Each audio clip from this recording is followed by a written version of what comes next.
பணம் இருந்துச்சுன்னா உங்களோட மனசு எப்படி இருக்கும்? ரொம்ப சந்தோஷமாக இருக்கும். ஆனால் பணம் இல்லைன்னா நீங்கள் சந்தோஷமாக இருப்பீங்களா? கண்டிப்பாக கிடையாது. ரொம்பவும் கவலையாக இருப்பீங்க. ஊரில் எல்லாத்துட்டையும் கடன் வாங்கி வச்சுருக்கேன், என்ன பண்ணுறதுனே தெரியலை அப்படின்னு சொல்லிட்டு சோகமாக உட்காந்துருப்பீங்க. சோகமாக மட்டுமா உட்காந்துருப்பீங்க? போய் ஜாதக நோட்டை எடுத்துகிட்டு போயிடுவீங்க. போயிட்டு என் நேரங்காலம் எப்படி இருக்குது, நான் ரொம்ப கஷ்டப்படுறேன், பார்த்து சொல்லுங்கன்னு சொல்லிட்டு அங்கேயும் பணத்தை விரயம் பண்ணிட்டு தான் வருவீங்க. ஆனால் உங்களுக்கு தெரியுமா, நீங்கள் எங்கேயுமே போகாமல் உங்களோட வாழ்க்கையை உங்களால் மாற்ற முடியும். உங்ககிட்ட பணத்தை கொண்டு வர முடியும்னு சொன்னால் நம்ப முடியுதா? கண்டிப்பாக முடியுங்க. இந்த ஒரு வார்த்தையை நீங்கள் சொன்னாலே போதும், உங்களோட வாழ்க்கையே மாற ஆரம்பிக்கும். இந்த ஒரு வார்த்தை சயின்ஸ்லேயும் இருக்குது, ஜாதகத்துலேயும் இருக்குது. ஆமாங்க, பணத்தை எப்படி ஈர்க்கிறதுன்றது தான். இந்த பணத்தை ஈர்க்கிறதுக்கு எந்த ஒரு பரிகாரமும் பண்ண தேவையில்லை. ஒரு சின்ன விஷயத்தை நீங்கள் உங்கள் வாழ்க்கையில் நடைமுறைப்படுத்தினாலே போதும், இந்த சின்ன விஷயம் உங்கள் வாழ்க்கையில் ஒரு மிகப்பெரிய மிராக்கிளை ஏற்படுத்துன்னே சொல்லலாம். அது என்ன விஷயம் அப்படின்னு கேட்டிங்கன்னா, பிரபஞ்சத்துக்கு நன்றி தெரிவிக்கிறது தான். ஆமாங்க, பிரபஞ்சத்தோட நன்றி எல்லையற்றது. பிரபஞ்சத்தோட விதி பார்த்திங்கன்னா ரொம்ப எளிமையானதுன்னே சொல்லலாம். அது எப்பயுமே நம்மளுக்கு திருப்பி தரும். நம்ம எதை கொடுக்குறோமோ அதை கண்டிப்பாக நம்மளுக்கு திருப்பி தரும். அது நன்மையாக இருந்தாலும் சரி, தீமையாக இருந்தாலும் சரி. நீங்கள் எவ்வளோக்கு எவ்வளோ எல்லாருக்கும் நல்லது பண்ணுறீங்களோ அந்த நல்ல விஷயங்கள் உங்களுக்கு டபுள் மடங்காக திருப்பி கிடைக்கும். அதே இது எவ்வளோக்கு எவ்வளோ நீங்கள் கெட்ட விஷயங்கள் மற்றவங்களுக்கு நீங்கள் பண்ணிங்களா, அந்த கெட்ட விஷயங்கள் உங்களுக்கு அப்படியே திருப்பி கொடுக்கும். இதுதான் பிரபஞ்சத்தோட விதி. இப்போ நீங்கள் பார்த்தீங்கன்னா, தொப்பி பாறையில் தொப்பி போட்டால் ஒரு தொப்பிக்கு பதிலாக 2 தொப்பி வருதுன்னு சொல்கிறாங்க பார்த்தீங்களா? அதே மாதிரி தான் யூனிவர்ஸோட தாட்டம். நம்ம என்ன அதிர்வலைகளில் இருக்கோமோ அந்த அதிர்வலைகள் தான் நம்மளை சுற்றி எல்லாமே நடக்கிறதுக்கு ஒரு காரணமாகவே இருக்குன்னே சொல்லலாம். நம்மளோட ஃபோனில் இருக்க அல்காரிதம் மாதிரி தான் நம்மளோட வாழ்க்கையும் யூனிவர்ஸ்கிட்ட வேலை செய்யுது. நம்ம ஃபோனில் எப்படி அல்காரிதம் வேலை செய்தோ அது மாதிரி நம்மளோட உடம்புல ரெட்டிக்கல் ஆக்டிவிட்டி சிஸ்டம்னு ஒன்று வேலை செய்யுது, அதாவது RAS. இது பார்த்திங்கன்னா எப்பயுமே நம்மளை பேனிக் ஆக்க வைக்கிது. பணம் இல்லைன்னா நம்மளோட வாழ்க்கை பேனிக் ஆகிற மாதிரி ஒரு சூழ்நிலைக்கு கொண்டு போகுது. இது பார்த்திங்கன்னா அதிகமாக பிரச்சனைகள் எங்கே இருக்குதோ அதை தேடி தேடி பார்க்குறதுக்கு தான் இது நம்ம மூளையில் வேலை செய்யுதுன்னே சொல்லலாம். இந்த RAS சிஸ்டம் எப்பெல்லாம் வேலை செய்தோ அப்போ எல்லாமே நம்ம என்ன செய்யணும்னா, நம்ம தான் கொஞ்சம் சுதாரிச்சுக்கிறணும். சுதாரிக்கிறதுனா எப்படி? நம்மளுக்கு கெட்ட விஷயங்கள் நம்ம மனசில் தோன்றப்பயே நம்ம நல்ல விஷயங்களை அதை மாற்றிக்கிறதுக்கு நம்ம ட்ரை பண்ணணும்.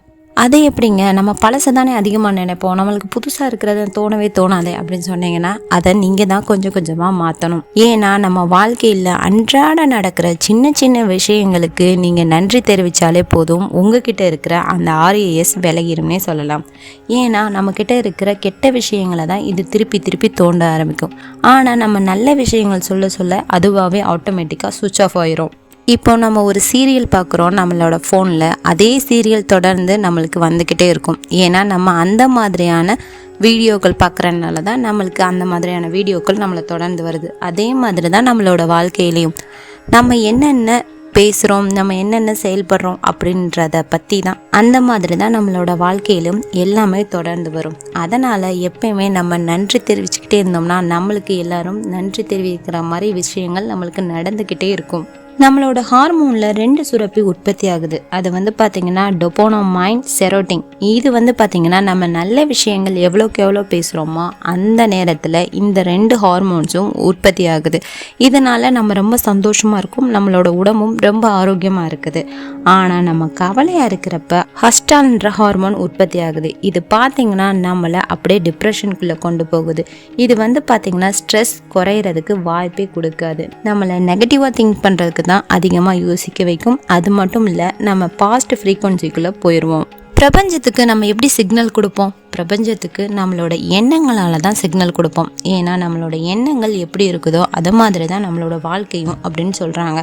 எப்பயுமே கடந்த காலத்தை பற்றி நீங்கள் யோசிக்காமல் இப்போ உள்ள வாழ்க்கையை நினச்சி சந்தோஷப்படுத்தி அந்த சந்தோஷத்துக்கு நன்றி கடனாக, நன்றி உணர்வாக நீங்கள் இருந்தீங்கனாலே உங்கள் வாழ்க்கையில் எல்லாமே மிராக்கலாகவே நடக்க ஆரம்பிக்கும். உங்கள் பார்ட்னர்கிட்ட இருக்கிற கெட்ட விஷயங்களை சுட்டி காட்டாமல் உங்கள் பார்ட்னர்கிட்ட ஏதோ ஒன்று நல்ல விஷயம் கண்டிப்பாக இருக்கும். அதை நினச்சி நீங்கள் பெருமைப்பட்டீங்கனாலே போதும், உங்கள் பார்ட்னர் உங்களுக்கு ஒரு நல்ல பார்ட்னராக இருப்பாங்க. நீங்கள் நினச்சதை விட உங்களுக்கு எல்லாமே பெஸ்ட்டாகவே இருக்கும் உங்கள் பார்ட்னர்கிட்ட. நம்மக்கிட்ட இல்லாத பொருளை நினச்சி கவலைப்படுறதை விட நம்மக்கிட்ட இருக்கிற ஒரு சின்ன சின்ன பொருளுக்கு நம்ம நன்றி உணர்வாக இருந்தாலே போதும், அது நம்மளோட வாழ்க்கையை இன்னும் பல மடங்கு மெருகேற்றும்னே சொல்லலாம். எப்பயுமே நம்ம எந்த ஒரு விஷயத்துக்குமே நன்றி உணர்வாக இருந்தாலே போதும், நம்ம வாழ்க்கையில் எல்லாமே நம்மளுக்கு கிடைக்கும். அது மட்டும் இல்லை, நம்ம குறை கூறிக்கிட்டே இருந்தோம்னா அந்த குறை கூறுற அலைகள் தான் நம்மளை சுற்றி இருக்கும். அது மட்டும் இல்லாமல் நம்மளோட வாழ்க்கையும் இன்னும் டிப்ரெஷனுக்குள்ளே தான் இருக்கும். அதனால் நம்மளோட வாழ்க்கையை உருவாக்குறது குறை கூறுதலா இல்லை நன்றி உணர்வான்னு நீங்களே பார்த்துக்கோங்க. இந்த வீடியோ கண்டிப்பாக உங்களுக்கு ஒரு பயனுள்ள வீடியோவாக இருக்கும்னு நினைக்கிறேன். பிடிச்சிருந்துச்சுன்னா லைக் பண்ணுங்கள், ஷேர் பண்ணுங்கள், மறக்காமல் சப்ஸ்கிரைப் பண்ணுங்கள். தேங்க்ஸ் ஃபார் வாட்சிங். நெக்ஸ்ட் வீடியோவில் பார்க்கலாம்.